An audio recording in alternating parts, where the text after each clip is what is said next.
Yo, what's going on YouTube? It's your boy Win, back with another video. And today, we got to talk about WWE 2K26. So, WWE 2K26 officially released today. And after spending a good amount of time with the game, the big question is pretty simple. Is WWE 2K26 actually worth buying? We're going to find out in this video. So overall, guys, WWE 2K26 is a step up from 2K25. The gameplay feels better, the pacing of matches is better, and some modes actually improved in meaningful ways. But at the same time, there's still areas where 2K feels like they're holding back, and there's some monetization decisions that are pretty frustrating. So first, let's dive into gameplay improvements. One of the biggest improvements this year, to be honest, is the gameplay itself. Superstars feel heavier, the animations are smoother, and the new stamina system changes the pacing of matches in a big way. So in other words, you can't just spam reversals and run around the ring like in the old 2K games. You actually have to manage your stamina and slow the match down and think about what you're doing. For some players, that adjustment is frustrating, but once you get used to it, the matches actually feel closer to a real WWE event. I mean, like I said, y'all, the actual gameplay is a lot better this year. It's a lot more realistic. I said in my previous video, it's a lot more like what you see on TV. And if you play it that way, and you're not trying to go against how the game was designed, essentially, you will find this game enjoyable. It will be in your top 5 WWE games in the last decade. Guaranteed. Guaranteed. This WWE 2K26 is a top 5 WWE 2K in the last decade. So let's talk about MyRise. Honestly, this might be the most improved mode in the game. The story is way better than previous years. The voice acting is better. The pacing is better, and the dialogue and animations don't feel nearly as stiff as older MyRise stories. So personally, I think that this is probably the best MyRise story we've gotten in the 2K series. So to be honest with y'all, as far as the MyRise story, it is the best MyRise story you will experience out of, within the 2K WWE game era. Obviously, SmackDown vs. Raw stories, they just can't be touched. They just can't be touched, bro. They just can't be touched. But as far as the 2K games, this is the best one. It doesn't overstay its welcome. It gives you more freedom. It feels like your choices matter a lot more than they have in the past. And yeah, MyRise is quietly my favorite mode of WWE 2K26, hands down. So I will say that the end game feels a little disappointing because there's not really much to do once you beat the main story. Without spoiling anything for you guys, you're essentially fighting in championship matches, and if you happen to lose your championship, you're trying to fight it and get it back. That's basically it. Not much to write home about. So let's go ahead and dive into universe mode. So universe mode is still here, and honestly, it's basically the same as it's been for years. It's still a really fun mode, and a lot of my time is spent here. But at the same time, to be honest with y'all, it still feels like this mode is one step away from greatness. And it always does. It does every year. My GM is also back this year, and it's basically the same experience as last year. As far as GM mode, it's still fun. If you enjoy booking shows, managing shows, it gives you probably the best feel of what it would be like to run a show in WWE. The AI logic is really what still needs work. So if you're booking a match, like the whole system they have in the game where, let's say you are using Charlotte Flair and she's a bruiser archetype, she can only face cruiserweights or flyweights to I guess get a better crowd reaction.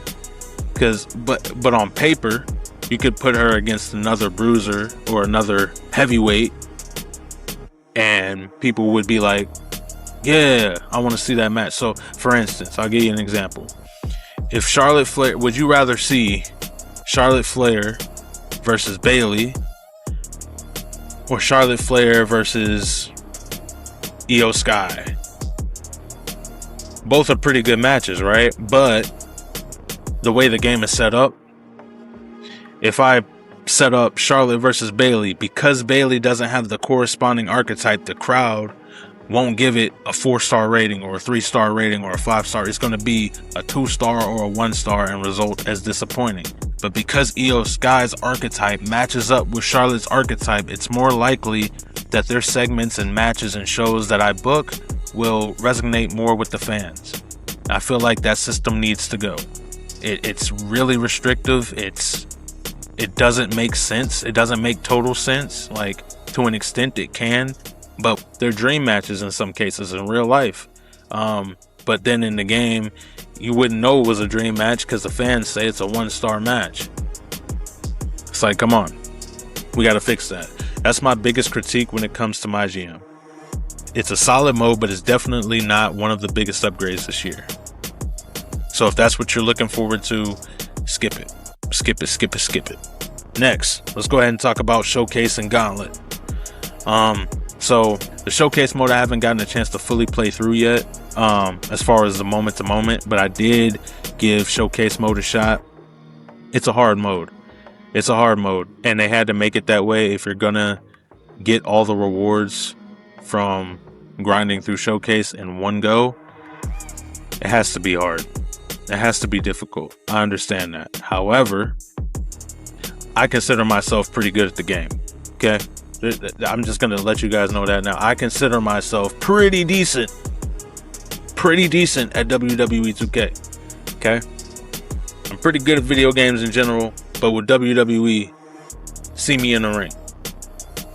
But I was only able to get through 8 superstars. Talked about this in a previous video. So I don't want to say that it's rigged, it's unfair, that it's, too hard. Maybe I'm just not good enough. If any of you guys have been able to beat it, let me know in the comments. But I swear, dude, if you can beat it, you're up here. You're up here, gang. I'm down here. I can't do nothing with you. I can't do nothing with you. But overall, Showcase is, in my opinion, like I said, I haven't played the standard version, like the standard moment-to-moment mode, but playing Gauntlet mode, just the basic addition of Gauntlet mode and being able to have the ability to earn all the rewards in one match is significant, and I would say makes the mode better than it has been in previous years, because you didn't have an option. You had to play through it to earn the rewards. So better. Let's talk about the island mode. So I haven't touched on the island too much. Part of that is because in the early access time window, the servers for the island were terrible. I would launch the island mode, and as soon as I launched it, the game would start running at 10 FPS. So it needed some stability fixes, and it got it after the 1.4 update. I think it was yesterday or the day before. They actually improved the stability and the network connection, so it's playable. Is it better than 2K25's? Yes and no. The reason I'll say yes is because there's more to do. They give you more things to do. So if you wanted to play, tag team matches online, you wanted to do multi-man matches online in the island with your friends, with your buddies, it's perfect for that. That's a huge improvement. They also added towers. The towers are new. The ranking system, the new factions, like, it has a lot of new things, and they are worthwhile additions to the game. Like, they are significant improvements and significant upgrades. The only downside is because it's 2K, it's a mode that is heavily monetized. So the new prestige system is in the island, right? You got the new prestige system, but it's cool on the surface, on paper. It looks cool. But then when you actually experience it, you dive a little deeper into it. All it is another excuse for you to spend more money to make another build. So what you'll do, let's say you start off at like a 70, I believe. You start off at like a 70. You have to get to 85 overall before you can prestige. Now, once you prestige, you can then move to a 90 overall. You then reset back to a 75 overall after you prestige. But now your max overall that you can upgrade to is a 90, right? So now you're spending more VC to get your character back to an 85, but then on top of that, you're spending even more VC trying to get them to a 90. Now, you have to repeat that 2 more times. The prestige system, you have to repeat it 2 more times. So now that you're a 90, okay, you want to be a 95, right? Prestige. You prestige. Now you reset back to what I would assume would be 80. You'd be 80 overall, and now you're going to spend more VC to get back to an 85, to get back to a 90, and then touch 95. And oh wait, you want 100 overall? Got to prestige again. And then you got to do the same thing. And if it's going by what we talked about, it's probably going to start you at 85, and then it's going to make you spend more VC and spend more VC and spend more VC. God forbid you decide, okay, this build isn't my build. You better figure that out early. You better figure that out early. Let's say you make a powerhouse. Okay, you get them to 90 overall. Okay, cool. Now you prestige. Now your max overall is 95. Okay, max overall is 95, and now you're like, this build ain't doing it for me. I want to go make a high flyer, a Rey Mysterio type build. Okay, go make your Rey Mysterio type build. Guess what? Yeah, you can upgrade them to whatever your cap was. So I think I said it was either a 90 or 95, or 90 or 95, whatever. So you can upgrade them to that 95. But guess what? That's going to cost you even more VC because you're taking them from a 70 overall to a 95. It's egregious. Speaking of that, good segue right into the ringside pass, DLCs, all the micros. Let's talk about it. So the ringside pass is where the game gets greedy. If you thought the island was bad, the island ain't the worst part. It is the ringside pass. So let me break it down. Let me break it down for you. Okay? I'm gonna break it down for you right like this. For instance, if you played WWE 2K25 and you purchased the deluxe edition, right? Or you let's say, not even that. Let's say you just got the standard edition of 2K25 and you decide every time they come out with a DLC, you're going to purchase that DLC depending on what superstars are in that DLC that they release. So I think last year there was one with like Stephanie Valkyrie, and there was somebody, Julia, right? So let's say, for instance, you really want Stephanie and you really want Julia, both of which are already in the game this year, by the way. But I'm just using them as an example. Let's say you really want both of those superstars. Okay. Well, now there's a battle pass. And in that battle pass, you have to play through, correct me if I'm wrong. I want to say it's 30 levels or 25, somewhere in there. But you got to play through levels, Fortnite, Call of Duty, 2K, Battle Pass. You will play through the Battle Pass and get all the rewards that you don't care about. You could care less about, right? You'll get banners, ribbons, 1,000 VC here, my faction points here, whatever. But all you want is the character. So now you gotta play through the pass just to obtain that character. Yeah. So imagine all I want is one character out of the DLC pass, but now I'm forced to play through a battle pass with a bunch of rewards that I don't want in it. just to get the one reward that I do want. If there is a DLC for WWE 2K or any 2K for that matter going forward, it will be in the form of a battle pass. There is no more, oh, I want this skin. Oh, I want this outfit for my character. There's gonna be none of that. They want you playing because they know the longer you play, the more they can incentivize you to spend. The only saving grace, and this is really truly the only saving grace, is that you can complete any season at any point in time. So let's say I don't complete season 1's battle pass, season 5 rolls around, season 1 still isn't complete, I can still complete it. That is the only saving grace. Could you imagine getting a battle pass for GTA 6 Online? A battle pass for GTA. Level 50, you get the Zentorno, or their version, GTA 6's version of the Zentorno.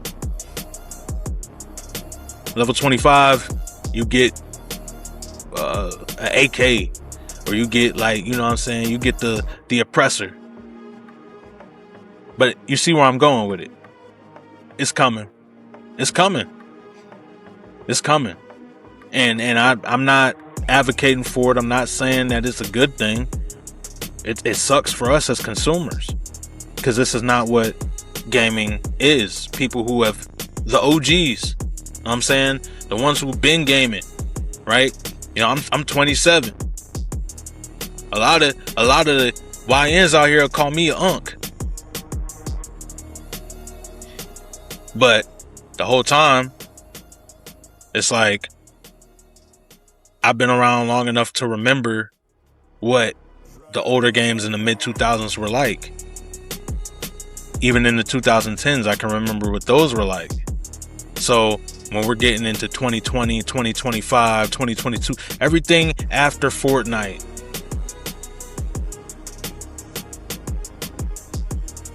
has been catered and built and designed to take advantage of players. But my final verdict about WWE 2K26, is it worth buying? Is WWE 2K26 worth your money? To be honest with you, yes. If you are a wrestling fan. The gameplay is better. MyRise is improved. The overall match pacing feels a lot better and more accurate to what you see on television. But Universe Mode, MyGM see minimal improvements. The Island Mode is better, but it comes with a bunch of greed. The Ringside Pass, also a bunch of greed. So if you can get past the greediness of 2K, and you are a wrestling fan and you're just there for the gameplay, it's worth it. It's definitely worth it. Gameplay is great. MyRise is improved. The graphics are better. Some of the modes are better. Like the island, some of the actual things that you can do is improved. It's good. It's a good game. However, there's greed. Corporate greed runs gaming. It's that simple. If you guys enjoyed this video, man, don't forget to like, subscribe, share, comment, whatever the fifth thing is. All right. Love y'all. I love y'all, man. Thank y'all for checking in. I will be back with another video next week. In the meantime, on a real note, don't forget to check out the podcast channel. I'm gonna leave the link in the description, and the shorts on the channel. You know, a lot of the shorts I'm gonna be breaking down this video and the clips for you guys. So if you guys don't feel like watching the whole thing, you can get them in clip form. I'm gonna leave my TikTok too in the bio, so you guys can go check that out. Like I said, like, subscribe, share. Catch you guys in the next video. It's been your boy Win. I'm gone. Peace.